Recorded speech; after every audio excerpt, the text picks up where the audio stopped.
Alice Stewart. So, Alice, let me start with you. If Donald Trump is not there tomorrow night, and at this point, it is categorical that he won't because he's announced an event for Wounded Warriors at the same time in the same city, and it now would be pretty horrific to actually skip that. So this is a done deal. Does Ted Cruz lose his last chance to take Trump down directly before the caucuses? No, we'll have the opportunity to do that tomorrow night. It's just that Donald Trump won't be here.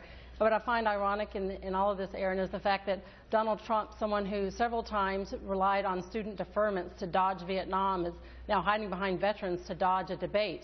And it's all simply because he's afraid of a female moderator that's going to ask him some tough questions. And the bad thing is he thinks this is all about ratings and has touted the fact that, oh, this is going to hurt Fox's ratings.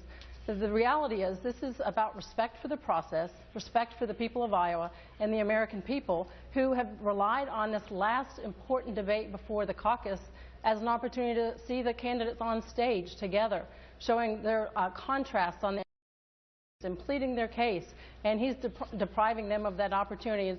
It's a real shame. If he's afraid of a moderator on the debate, he's certainly not going to hold his own when it comes to foreign policy and talking about real serious issues with our national security. So, Jeff, Ted Cruz has stepped it up in terms of challenging Trump. He said he wants to debate him, in Ted's words, mano a mano, before the caucuses. Trump's campaign manager told me Cruz is doing that because he's desperate. Here's how he put it just a moment ago on the show.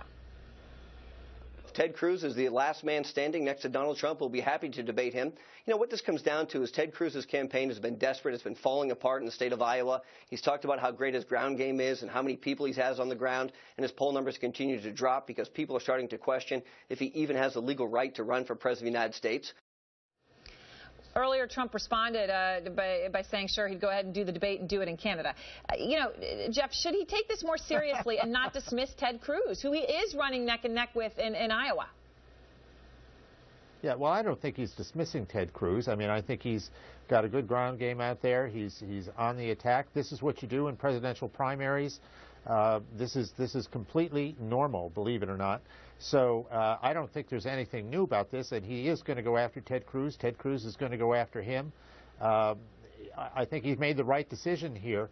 Rush Limbaugh had a great explanation for this today, that Donald Trump has been acting outside the bounds of the normal political formulas, and it baffles and frustrates and angers all sorts of establishment folks, and they don't quite really know how to deal with it.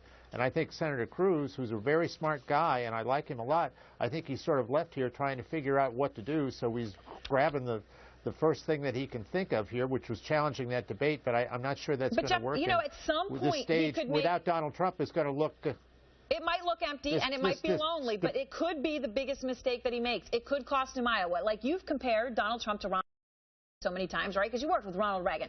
In 1980, Ronald Reagan skipped a debate before the Iowa caucuses. He then lost them. He lost Iowa. Could this be the mistake that cost Trump Iowa? Do you entertain that possibility? Sure. I mean, is it a risk? Sure, it's a risk. But I mean, this is I think I was listening to some of the CNN commentary here where the various Trump supporters were interviewed, and one young man said they like Donald Trump because he takes action, and another said because he's not politically correct. In walking away from this debate, he is taking action. He is showing, not speaking, not talking. He is illustrating what leadership is all about, just as Ronald Reagan did when he walked away from the table with Gorbachev. And he's also, you know, fighting political correctness by just saying flat out, I'm not doing this just to be politically correct. I'm sorry. Alice? Hey, Aaron, I will say this. I agree with Jeffrey 100% on the fact that Donald is showing quite a bit by running and hiding from this. He is showing to the American people and the people here in Iowa that he will make a commitment and then dodge it and run the other way. Say one thing and turn and do something completely the opposite. He's very calculated. This was planned long ago because we've known from the very beginning that Megyn Kelly was going to host this debate. He knew long ago he was going to dodge this Republican debate. If he was going to do that, he should have participated in CNN's Democratic town hall over the weekend. He's been a Democrat a heck of a lot longer than he's been a Republican. However, he's decided that he wants to go this route, and what we're going to do tomorrow night is show the contrast that Ted Cruz has been a consistent conservative.